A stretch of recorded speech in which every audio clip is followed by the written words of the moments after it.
mapagpalang araw po sa inyong lahat. Kamusta po kayo?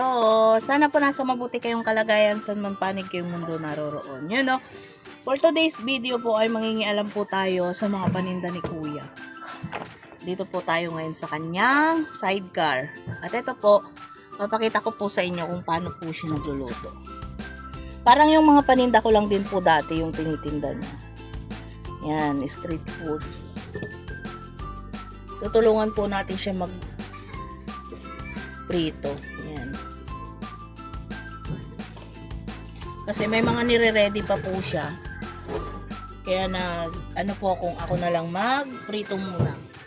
Kasi kailangan po niya ng maaga kasi para maka-pwesto po siya dun sa school. So yan. Tulungan po natin kasi wala pa naman po tayong ginagawa. Malay po natin, sasahuran po tayo ng kuya ko kasi wala akong racket. Charot! So yan, napainit na po natin yung mantika. Pero magkaiba po kasi kami ng ginagawa at ginagamit.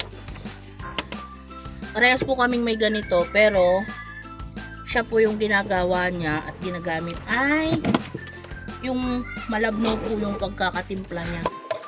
Kapag ako po kasi ay ano na siya, malapot. Pero try po natin yung ginagawa niya. Mainit na po siya. Yan. Ito po ay isaw. Kita niyo po ba? Yan. Pag ako po kasi gumagawa ng mixture nito, malapot po para medyo lumaki siya. Pero si kuya hindi po kasi niya masyadong pinapalaki. Okay lang naman din po. So yan, balikan ko po kayo maya maya after ko pong makapagsalang. Matagal po kasi to pag hindi ko po kinat ay baka mainip po kayo. So balikan ko na lang po kayo after ng pagkakaprito natin. Pakita ko po sa inyo yung kakalabasan.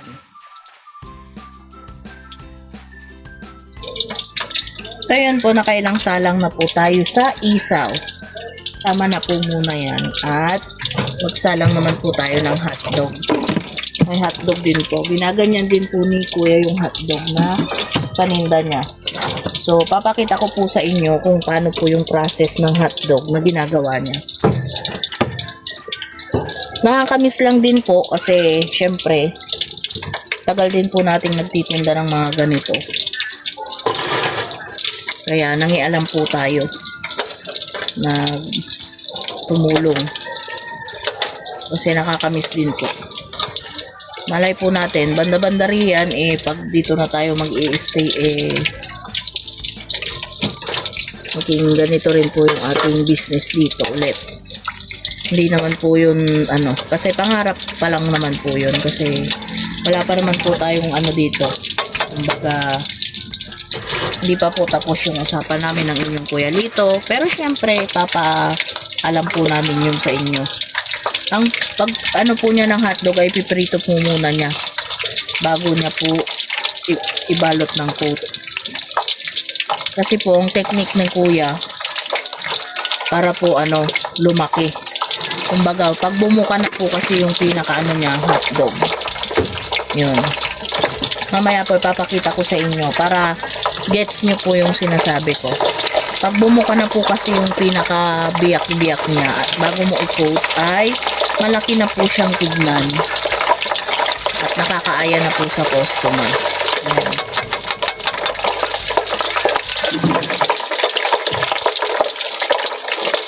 Ito po yung magiging coat niya. Malabnaw lang po yung ginagawa niyang coat.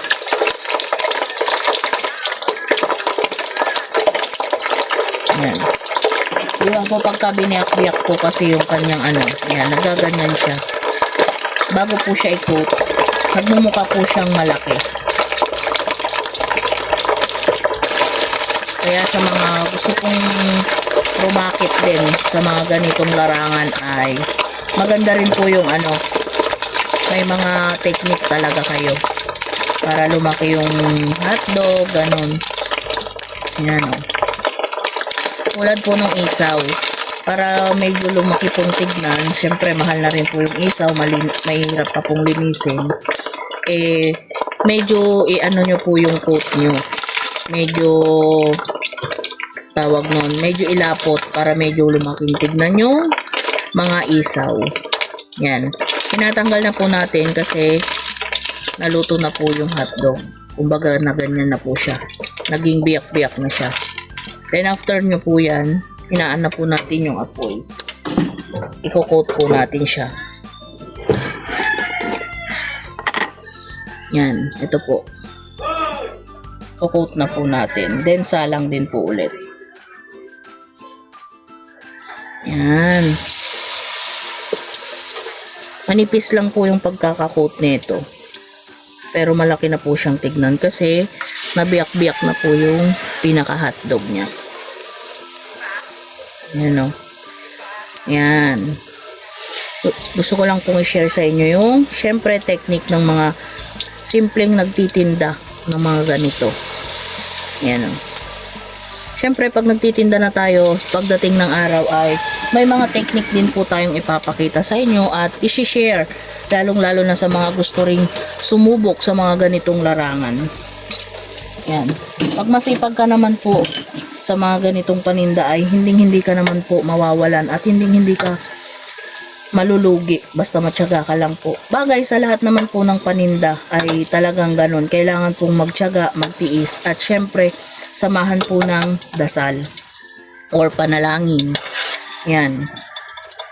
Samahan po ng panalangin at pananalig sa Diyos, tiwala sa Diyos. Yun po yung pinaka-importante. At syempre humilin po tayo sa Panginoong Diyos na gabayan po tayo sa pagtitinda. Yan. Para po laging ubos. Yan. Pagkatapos po nito, magsasalang po ako ng ilang piraso ng kikiam at fishball para po mayroon na siyang mga luto. Yan. Pagka umalis po kasi siya dito, nahaharang na po siya sa mga daanan. Yan. Pasensya na rin po pala kayo kung medyo maingay po yung background ko kasi may mga kapitbahay po kami rito may mga baby po kaya yun. Mga sinasaway lang po nila. So yan, malapit na po nating maluto yung hotdog. 10 pieces lang po muna rin yung aking niluto sa hotdog para hindi naman po mamaya po magluluto ulit si kuya. Yan, ganyan lang po siya. Kailangan lang po may mga naka-display sa paninda niya. Kaya nauuna po, nagluluto po muna kami ng ilang piraso. Pero yung isaw po ay sadyang dinamihan ko na po.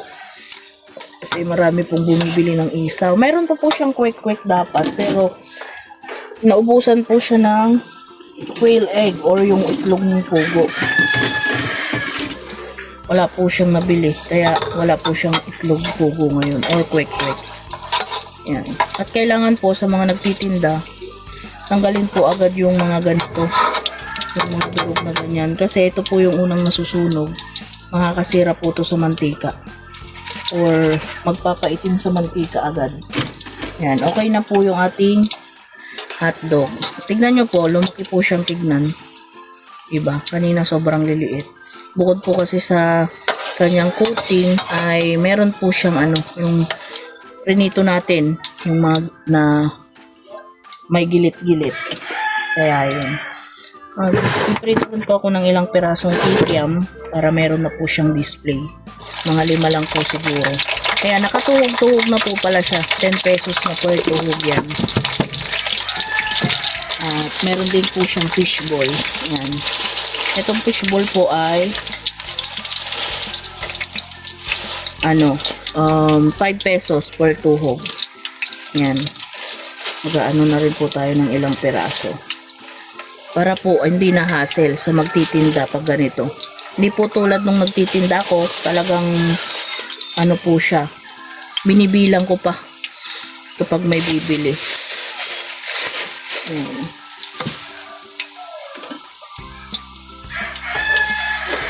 Mamaya po, papakita ko po sa inyo na nakaayos na yung mga paninda. Pero hindi po siya nagdi-display ng maramihan. tulad nga ng sinabi ko, konti lang. Para pag may nagtanong at may bibili na yung ayaw na magantay, may mabibili na po sila agad.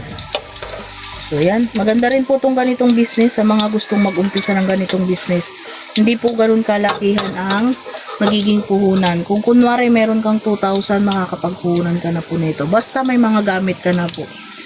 Kuya ko nga po may mga gamit na siya, pero yung iba, yung mga gamit ko pa po nung nagtitinda ko, yung iba sariling bili na rin naman po niya. Hindi po natin ito masyadong ito-toasted kasi yung iba gusto ipainit din. Kaya yun. Baka po nagsasabi kayo na doble trabaho. Hindi naman po kasi pag pinainit to, saglitan na lang. Kaya wag po kayong mag-alala.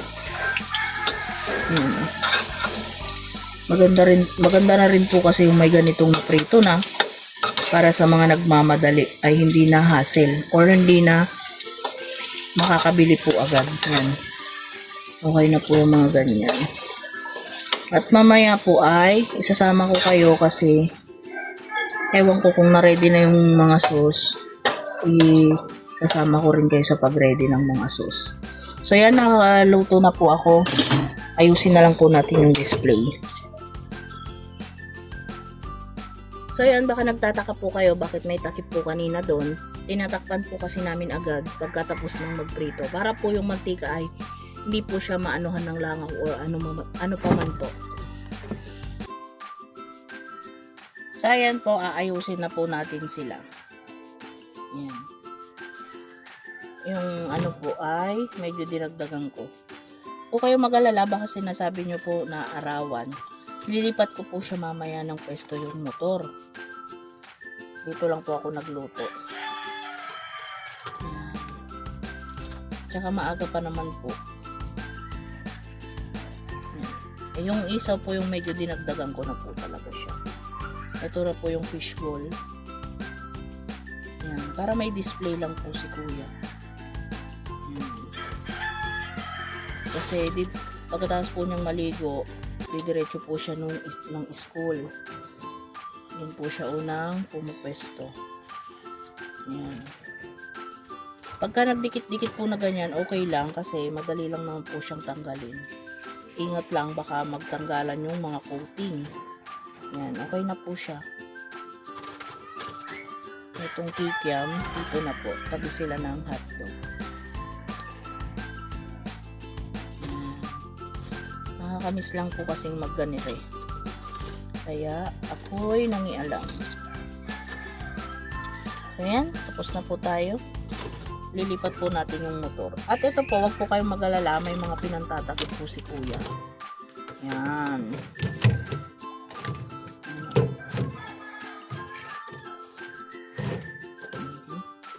Kung magsasabi naman po kayo na malalaki yung takip, dyan lang po kasi banda riyan paglabas, may mga bumibili na. Kaya hindi naman na po kami nagtatakip ng minipis. Okay na yan, at least may takip at may kita pa rin po siya.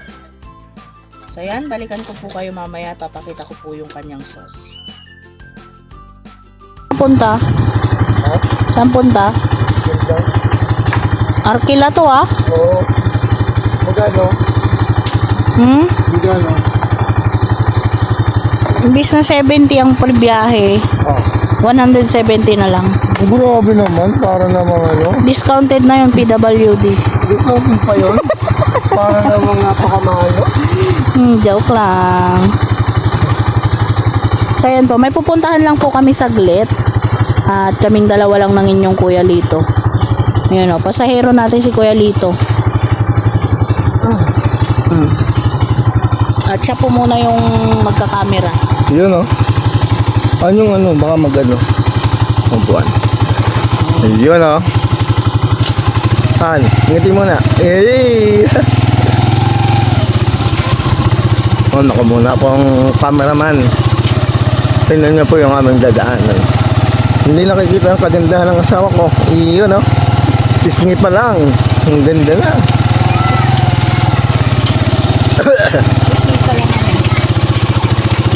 Iyon.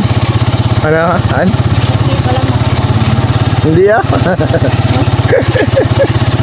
Yung pa marunong po si Vera magmotor. Marunong kasi. Pero namatayan po yan. Ayan po sinasabing marunong ba't namamatayan. Ayun, okay. Ah. Baba muna. Yun, oh. Nawalan po ng buwelo sa Vera. Ulit po. Ito po kasi. Yun, oh. Lagyan mo ng buwelo, Han. Ikaw, alam ko hindi ka magaling sa buwelo. Ayan po ang aming dinadaanan. Yun, oh. Province na province po ang aming lugar dito sa Tarlac. Yun, oh.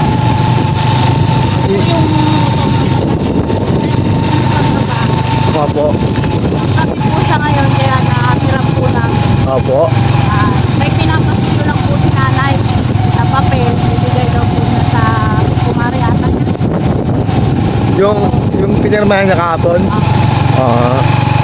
So, isasagit po natin. Tapos, may bibiliin lang po ako sa plate. Kami ni Kuya Lito. Opo. Kasi birthday po ng kapatid ko ngayon. May motor na ito. Opo. Bibili po tayo ng ano, yung konting pansitin pang tanghalian. Opo. Actually, dalawa po silang may birthday. Yung panganay po namin, na si Kuya Randy Pare. Yung kasama po, yung nakita po namin sa ano nung nakaraan. Sa, Family. sa park. Oo, sa part. Yun. Makakagustong ba yun? Birthday pala din ng kuya. Opo, dalawa po sila. Yung si Kuya kong Randy Ripari at si Rafa J. Ripari. Yung Opo. sumunod po sa akin at panganay po namin. Iyon, Kuya Randy. Happy anniversary? Birthday po pala. Birthday po pala. Tsaka kay Rafa Ripari, happy birthday sa inyong dalawa. Sana lahat ng mitili niyo sa buhay ay matupad po. Yun, no? Ay, Ito po namin sila kanina sa GC namin. Pero yung panganay po namin ay pumasok daw po sa trabaho. At si Rafa J. po ay galing din sa trabaho. So yun, oo nga pala, wala pang tulog si Rafa, no? maraba. Ayan, no? Nandito na po tayo sa may bandang crossing ba to? Ayan, no? Ano lang to, kanto pala. Kanto. Yung pang crossing sa dulo. Yun. Pagpasensyahan niyo na po at hindi naman po ako masyadong gala. Joke lang. Kunti lang. Konti lang po. Ayun yung ganda. Oo, di ba? Uy. Oh. Mas maganda to. Mga minamahal namin viewers. Oo, di ba? Yun ang mas maganda. Sa mata lang po ni Kuya Lito. Ayun, no? Oo naman, no? Napakaganda naman eh. Ito. Oo. Yun po, at buti na lang po, mayroon pa po tayong nagagamit na stand. Hindi masyado po siyang magalaw. Kasi kung ako po may harap pa po dito, ay masyadong napakagalaw. Pero nagalaw-galaw naman po siya, hindi lang po masyado. Ayun po, palayan po yun, no? Oh, may mga talim na po sila. Iyon, no? Wow, Han, sarap ng hangin, no? Ayan po. Yun, doon. Puntahan din po nila Kuya. Oo. Napuntahan po yun na Kuya Ka-Business. Shout out, Kuya Ka-Business. At Ate Ka-Business. Yun po, kamusta na po kayo dyan? At palagi po kayo mag-iingat. Yun, no? Ayun nga po pala, shout out din po pala na sila Kuya Ka-Business daw po ay na kay Kuya Matubal. Matubang. Kay Kuya Bal Matubang. Yon. Hello po Kuya Matubang at binabati ko po kayo ng at isang magandang araw at saka sa inyong asawa. Magandang araw po. At lagi po sana kayo mag-iingat at kay Kuya Rap mag-ingat din po kayo. Ayun, no? Lapit po Opo, lagi po namin kayo pinapanood. Idol na idol po namin kayo. At lalo-lalo na po ang aking misis, si Vera. Idol na idol niya mag-ama, matubang. Si Kuya Rab po at saka si Kuya Bal. Yun o, pagpasensyahan niyo na po at ako po ay hindi klaro yung aking boses kasi ako ay bungi. Sabi pala nila ate, Ano? ate Bernalino, puro kaya yung pagkabungi mo. Basta nasa mabuti ka. Hindi naman ako nahihiya. Mukha ba ako nahihiya? Mga minamahal na may subscribers. Yun po. Hindi po. Balikan po kayo namin mamaya. Opo. At medyo na po naluluwa na si Kuya Lito nyo. Mali na lang po dito. Opo. Nangalabit na po eh. Iya.